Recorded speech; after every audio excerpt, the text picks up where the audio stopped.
Era fevereiro de 1990. A Nintendo americana estava prestes a lançar um dos maiores jogos de todos os tempos, Super Mario Bros. 3. A expectativa entre os fãs era gigantesca. O jogo havia sido lançado no Japão um ano e meio antes. Mas, mesmo antes da internet, os jogadores norte-americanos já sabiam tudo sobre ele. Durante 1989, revistas especializadas publicaram prévias e amostras. Além disso, um grande filme de Hollywood envolve o jogo e algumas lojas chegam até a vender versões importadas ou piratas. Mas Super Mario Bros. 3 não era apenas mais um título da franquia. Ele declarou que o Nintendo e o Mario estavam longe de ser uma moda passageira. Mesmo com a competição crescente de outras empresas, a Nintendo ainda era a líder absoluta do mercado de videogames. No verão de 1986, o Japão foi tomado pela febre de Mario. O lançamento de Super Mario Bros. Para o Nintendo Famicom foi um sucesso avassalador, vendendo mais de 3 milhões de cópias. O impacto não foi apenas comercial. O jogo se tornou um aspecto cultural. Um exemplo disso foi o best-seller, Super Mario Bros., o Guia Estratégico Completo, que ensinou truques e estratégias para concluir a aventura. A popularidade do personagem foi tão estrondosa que até a música tema ganhou uma versão com letra, transformando-se no single Go Go Mario. Super Mario Bros. Não era apenas um jogo, era uma revolução. Ele redefiniu o que as pessoas pensavam sobre videogames. Antes dele, muitos críticos e até mesmo autoridades governaram com desconfiança para essa forma de entretenimento. Como destacou Hiroshi Imanishi, representante da Nintendo, o jogo trouxe uma energia otimista que mudou essa percepção.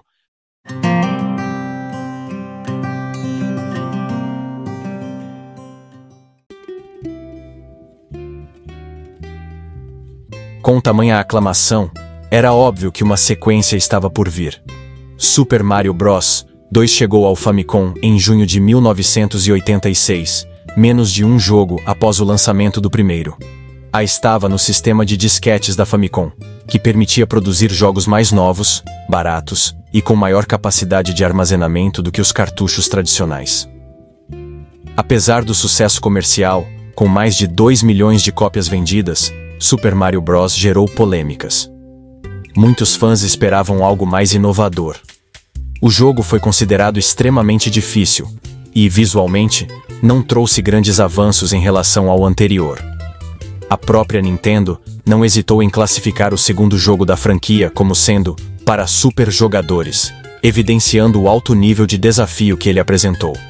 Foi então que uma equipe de pesquisa e desenvolvimento, liderada pelo visionário Shigeru Miyamoto, decidiu criar o que seria a versão definitiva da Miyamoto, que havia dado vida ao Mario em 1981, estava ansioso para assumir novamente o controle total do desenvolvimento.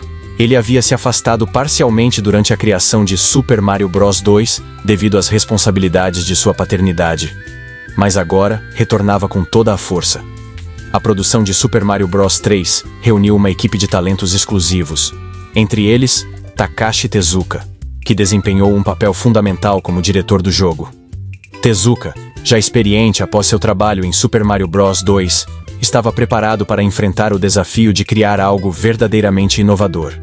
Outro nome de peso foi Toshihiko Nakago, o principal programador, que trazia sua experiência desde 1983, quando iniciou sua carreira na Nintendo trabalhando em jogos de arcade. Além disso, a trilha sonora inesquecível do jogo foi obra de Koji Kondo, pioneiro na equipe de música da Nintendo, cuja composição adicionou uma nova camada de magia à experiência dos jogadores. Jovens designers, como Kensuke Tanabe, Katsuya Eguchi e Hideki Kono, também participaram ativamente, colocando toda a sua paixão no projeto. Com um tempo tão talentoso, Miyamoto estava determinado a criar um jogo que se tornaria o ápice da franquia. Para que Super Mario Bros. 3 se torne realidade, a Nintendo precisou apostar em avanços tecnológicos inovadores. O hardware do Famicom evoluiu graças aos chips MMC, controlador de memória múltipla, que forneceram o poder de processamento necessário para a ambição do jogo. O chip MMC3, em particular, permitiu a inclusão de gráficos melhorados, rolagem diagonal, divisão de tela e maior capacidade de memória.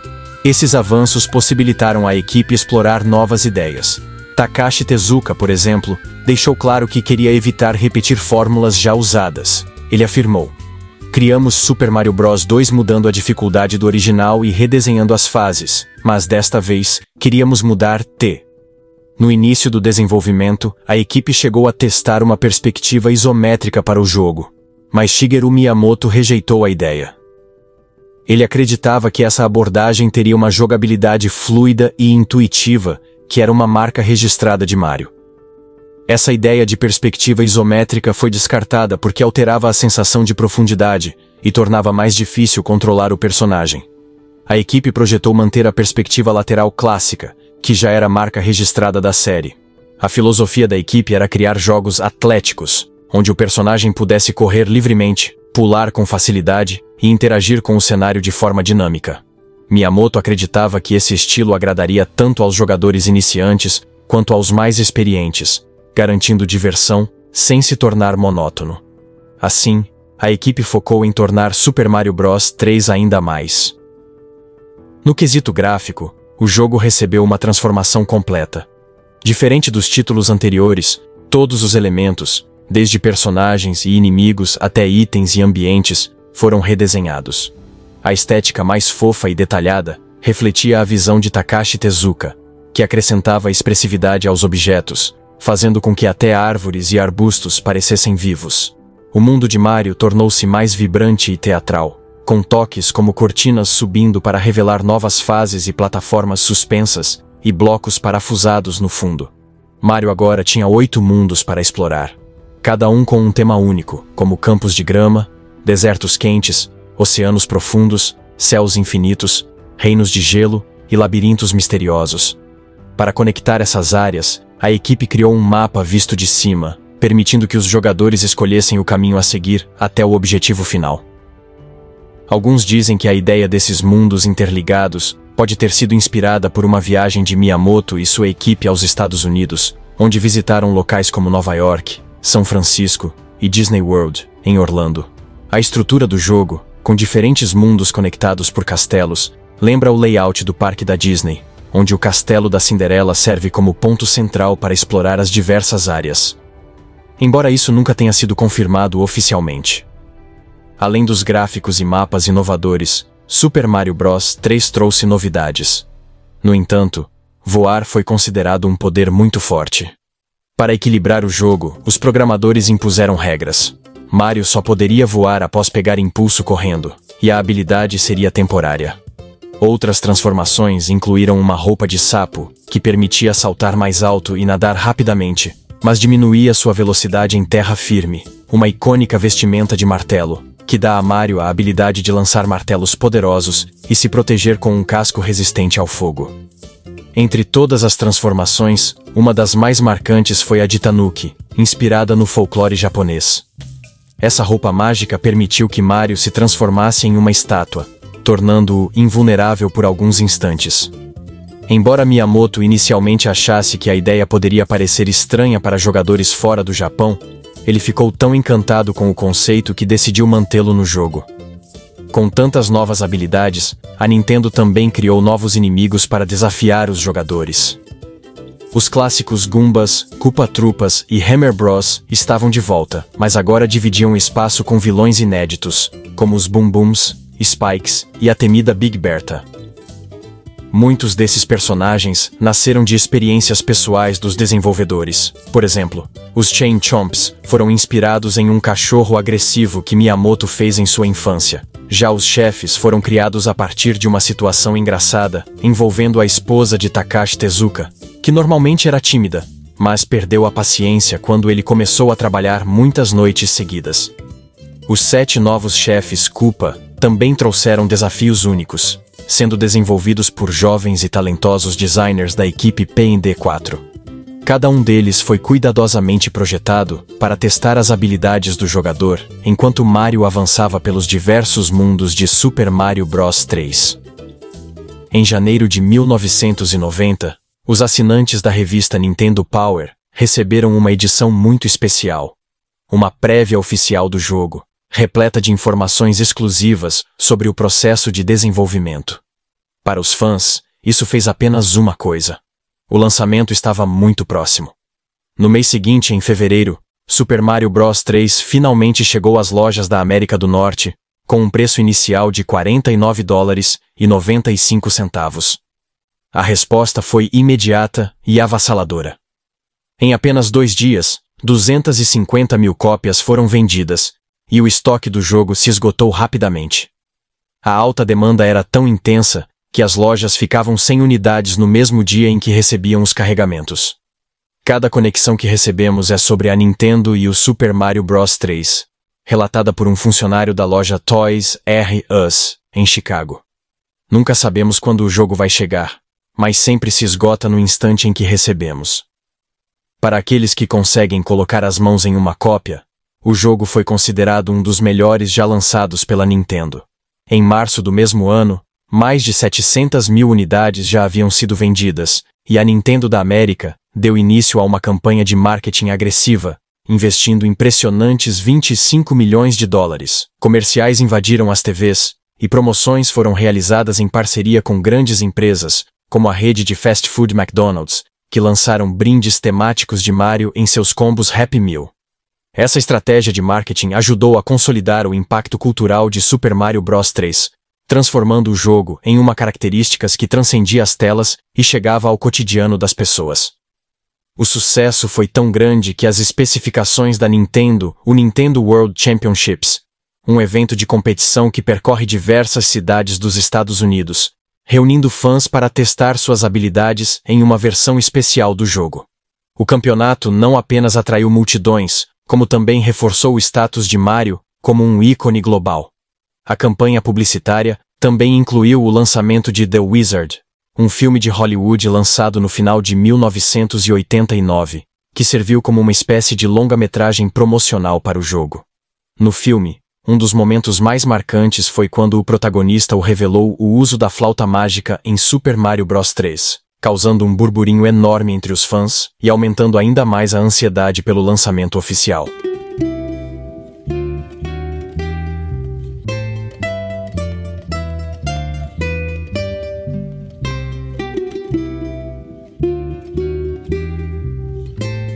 Com suas vendas estrondosas e impacto cultural, Super Mario Bros. 3 não só se tornou o jogo mais vendido do Nintendo Entertainment System, com mais de 17 milhões de cópias comercializadas mundialmente, mas também marcou um ponto de virada na história dos videogames. Ele definiu padrões de design, tendências distribuídas que seriam seguidas por décadas, e solidificaram a Nintendo como a líder absoluta da indústria naquele período. Até hoje, Super Mario Bros. 3 é realizado como um dos maiores jogos de todos os tempos. Seu impacto vai além das memórias nostálgicas. Ele é um exemplo de como inovação, paixão e criatividade podem criar algo verdadeiramente atemporal. E assim, o legado de Mario, iniciado por Shigeru Miyamoto e sua equipe visionária, continua a crescer, levando o personagem a novas aventuras e garantindo que sua influência fosse sentida por gerações de jogadores. A Nintendo também passou por desafios legais ao ser investigada pela Comissão Federal de Comércio, que examina possíveis práticas anticoncorrenciais, como a fixação de preços. Embora a empresa tenha negado qualquer irregularidade, ela foi obrigada a ofertas que somaram até $25 milhões para seus clientes. Super Mario Bros. 3, por sua vez, teve um impacto que vai muito além dos números. O jogo vendeu mais de 17 milhões de cópias no mundo todo, e seus relacionamentos aumentaram essa cifra para cerca de 30 milhões. No entanto, o impacto foi ainda mais profundo. Super Mario Bros. 3 provou que os videogames poderiam oferecer aventuras imersivas, superando a experiência dos jogos de arcade. Shigeru Miyamoto, o criador de Mario, tornou-se uma verdadeira estrela. Celebridades como Paul McCartney e Steven Spielberg viajaram até o Japão para conhecê-lo. Esse sucesso consolidou sua posição como líder nos lançamentos futuros da Nintendo, como Super Mario World, que se tornaria o título de lançamento do Super Nintendo, o novo console de 16 bits da empresa. O sucesso de Mario desenvolveu outros desenvolvedores a criarem seus próprios mascotes. A Sega, por exemplo, lançou o Sonic the Hedgehog, que apareceu em 1991 no Sega Genesis, iniciando a famosa guerra de consoles dos anos 90. E, mesmo depois do lançamento do Super Nintendo, Os fãs continuaram jogando e adorando Super Mario Bros 3. O jogo foi incluído entre os 20 melhores da Nintendo pela revista Nintendo Power, até a descontinuação do NES em 1995. Para muitos, as memórias de infância com o NES estão profundamente conectadas a Super Mario Bros 3, um jogo inovador e nostálgico que superou todas as expectativas. Takashi Tezuka, que considera Super Mario Bros 3 sua primeira obra-prima, ainda supervisiona quase todos os novos jogos de Mario na Nintendo. Toshihiko Nakago, atualmente presidente da Nintendo Research and Development, foi responsável por programar vários jogos e continua sendo um pilar da empresa. Koji Kondo, compositor da trilha sonora de Super Mario Bros 3, ainda é o responsável pelas músicas da Nintendo. Kensuke Tanabe, produtor de vários títulos da franquia Zelda, segue colaborando com a Nintendo e produtores externos. Kazuaki Morita, diretor de sistemas e responsável por grandes jogos como The Legend of Zelda, também teve papel crucial no sucesso de Super Mario Bros 3. Katsuya Eguchi, criador de Animal Crossing, iniciou sua carreira com Star Fox e se tornou uma figura importante na Nintendo. Hideki Kono, co-diretor de Super Mario Kart, agora supervisiona os jogos móveis da empresa. Howard Phillips, ex-funcionário da Nintendo, agora trabalha na LucasArts, e Super Mario Bros 3 foi um dos jogos mais elogiados durante seu tempo na empresa. Peter Mayne, ex-presidente da Nintendo América, foi essencial para o sucesso da empresa antes de sua aposentadoria. Shigeru Miyamoto, ainda diretor representante da Nintendo, é amplamente reconhecido como um dos maiores designers de jogos de todos os tempos. E se você quiser saber tudo sobre o mundo dos games e as grandes aventuras que marcaram a história, já se inscreva aqui no canal e dê aquele like, pois isso ajuda muito o nosso trabalho. Até o próximo vídeo.